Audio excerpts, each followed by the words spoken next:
پاړچنار کې د یوم عاشور 400 امام باړو کې د آزادۍ جلوسونه وستل شوي دي چې پکې آزادار امام عالی مقام ته خپل عقیدت وړاندې کوي په کورم جلسه کې ټولو نالوی د آزادۍ جلوس مرکزی امام باړې پاړچنار نه وستل شو صدغه جلوس اول اف سی ګراوند ته لاړو بیا آزادار توري قبرستان ته لاړو هلته د آزادۍ نه ورسته واپس مرکزی امام بارګاه ته واپس شو دورید منځ نه ورسته د خیبر پختونخوا کې ټولو نالوی جلوس مرکزی امام باړې نه دوباره ویستل شو چې پکې آزادارو زنجیر زنی او سینه زنی کوله شبیه زلجنا عالمی عباس علمدار او د وړه علی اصغر ګوهره د جلوس کلا جوړه جلوس مقرره لارو باندې هزاره قبرستان ته لاړو هلته ایوالو یا اجتماع جوړ شوه چې پکې جامع مسجد خطیب علامه عارف حسین د امام عالی مقام او کربلا جانثارو قربانۍ باندې روشنايي واچوله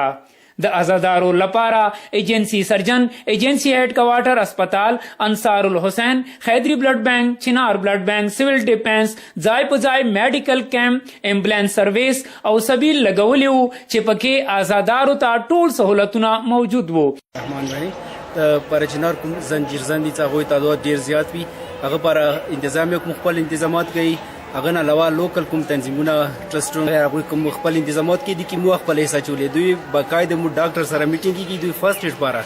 کوم ضرورت یې هغه مو ته فراهم کو نه صرف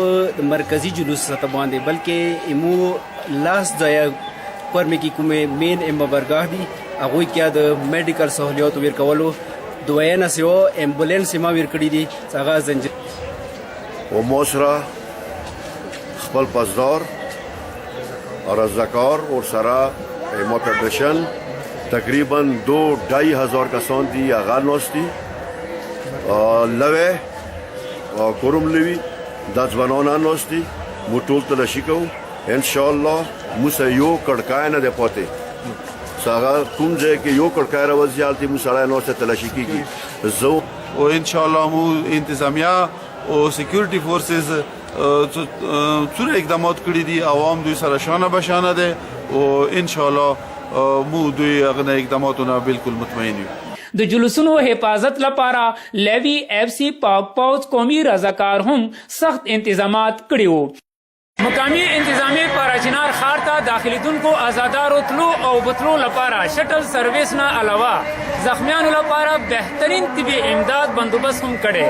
چې خلکو یې ستاینه کړې ده رشید خان خیبر نیوز پاړچنار کورم ایجنسی